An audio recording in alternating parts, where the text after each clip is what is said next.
we go, 2-inch quick drive for Advantech. That's what we're using. These must be 40 feet long. Uh-oh, I see raindrops. You going snowmobiling today? I think so, bro. Look at it out here. Hopefully not. It's the wind, man. It's a great day to set trusses. Dude, that wind, it just is a game changer. So our first task, let's get to work. We're gonna lay out these walls for the trusses, and the layout starts here. Shows up a half hour late. Yeah, we're gonna start the layout here. 19 2 centers, because that's what the truss plan says. And let's look at the tape. 19 2s are right here, the diamonds, all the diamonds. So you don't have to figure out what 19.2 is. It's kind of pre-set on most tape measures.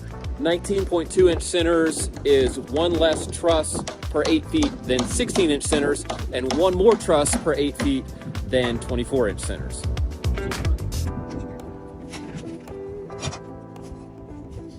All right, so I got my first truss set here. So what I'm gonna do now is I'm gonna put a nail here. That way I can hook my tape. I'll pull from there and then just set ahead on my 19.2s. Set ahead. Plastic man.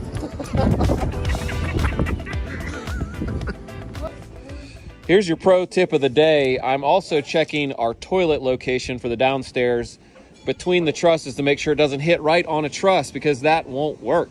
So you can see I've got the stairwell truss here. I've marked over where the center of this toilet's gonna be, it's gonna be way out here. And then there's the next truss, so we're clear and we can set the truss on layout here. Sometimes you gotta shift them just a little one way or the other to make sure your toilet drain is not right on a truss. That's probably good, Jay. They come off quite a bit. Yeah.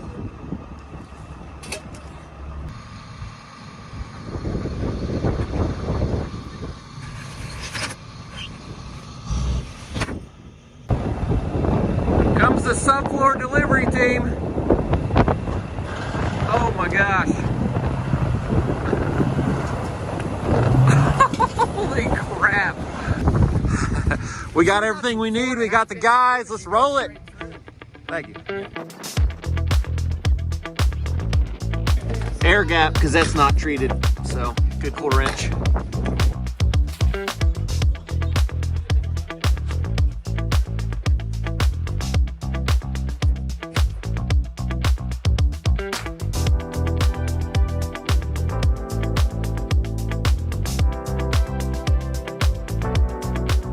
This is going so fast. We could have actually stick framed this floor with some posts and a girder down the center, but these are free span. It's all open downstairs, and literally this has taken 15 minutes to set half of the floor.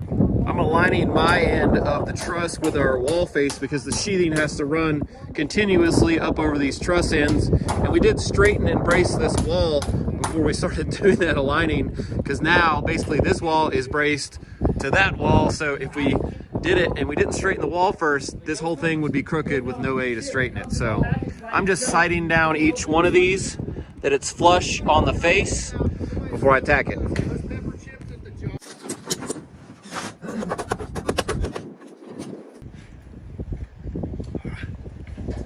So I'm just looking at the truss plans here, and we don't even really need these stairwell walls now. We just need to have some posts that hold up this girder. We don't need the whole wall. So we're just gonna hang the girder for a second, then stick some posts under it, and then we can finish all these trusses. Boom, we got some temp legs under our beam, and we can set some trusses. Yeah.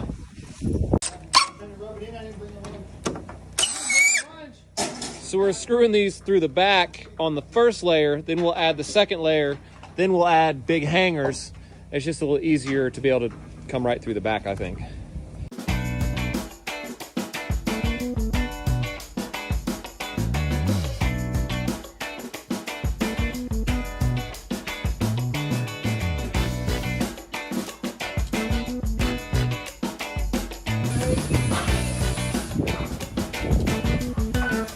That's the hanger. A lot of nails.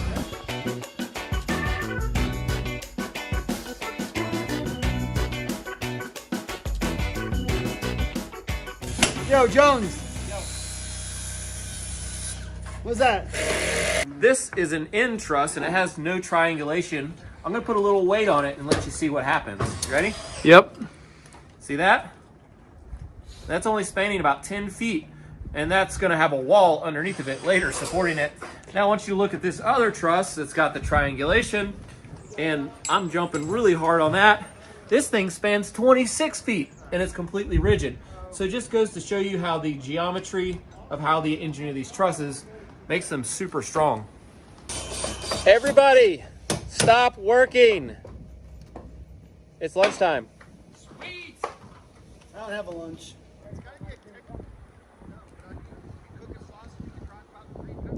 Hey, you can have some of my hot sauce for lunch if you don't have any.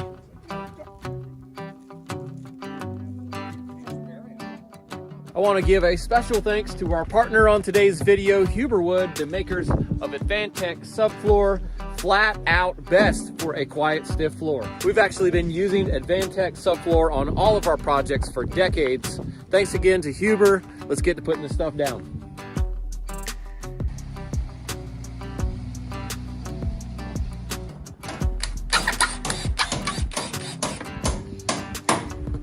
Let me show you why this layout board is a good idea. Here's how flimsy the trusses are out in the middle till you brace them off. Not good. You may be tempted to just line the edge of your plywood up with the edge of your house to keep it running straight, but I would never do that. We always snap a chalk line about 4 feet in. True that. We're going to be gluing the subfloor down with Advantech subfloor adhesive, which is a polyurethane type adhesive, so it really adheres to even wet wood, which is awesome.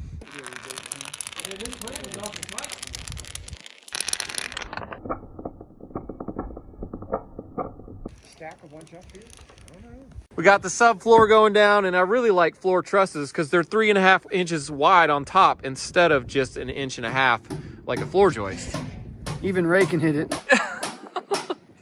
Sorry, bud.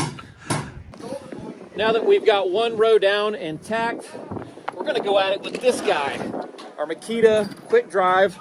And this is basically a drill with a huge extension on it, has collated clips of screws. You load into it, you can stand straight up and just zoop, zoop, zoop, zoop, screw this thing down super fast, easy on your back. So I'm gonna get to it.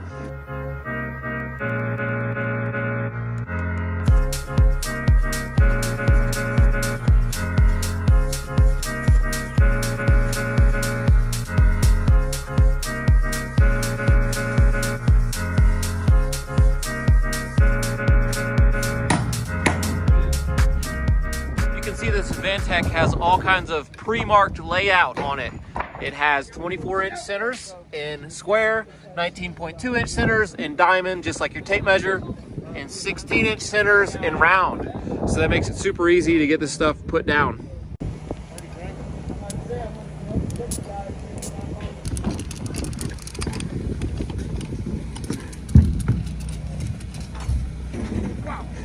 All right, full sheet!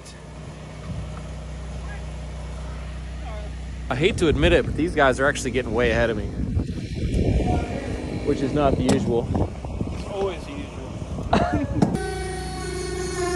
Did Jason just break that board? Yeah, I mean, he pretty much just touched it and it broke. Take it easy on that board, all right, bud? I don't take it easy. That's not good. Where's Jason? He had to go to the emergency room. Serious? No, I'm kidding. He just went over there to get Band-Aid. This man's lucky. Could have taken his finger off. Band-Aid? Can we get a reenactment? What just happened? So what I was doing is I was hitting the board to knock the plywood in, but I just missed like this, and my finger hit my suspenders there where all the blood's at, and just ripped it right there. That'll do it. That sounds kind of self-inflicted. It's one way to do it. Yeah. I think it's the sledgehammer's fault. It's not weighted properly.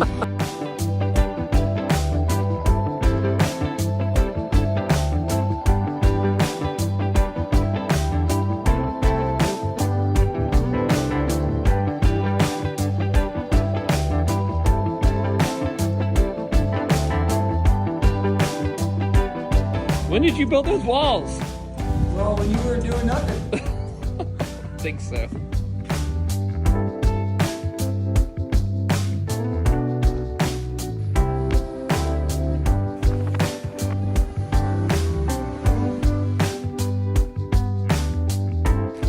Hey, it was a great day up on the mountain. We got our floor trusses set. We got our subfloor down. Now we're gonna head home. Thanks for building with us today, and we'll see you next time. Thanks for building with us.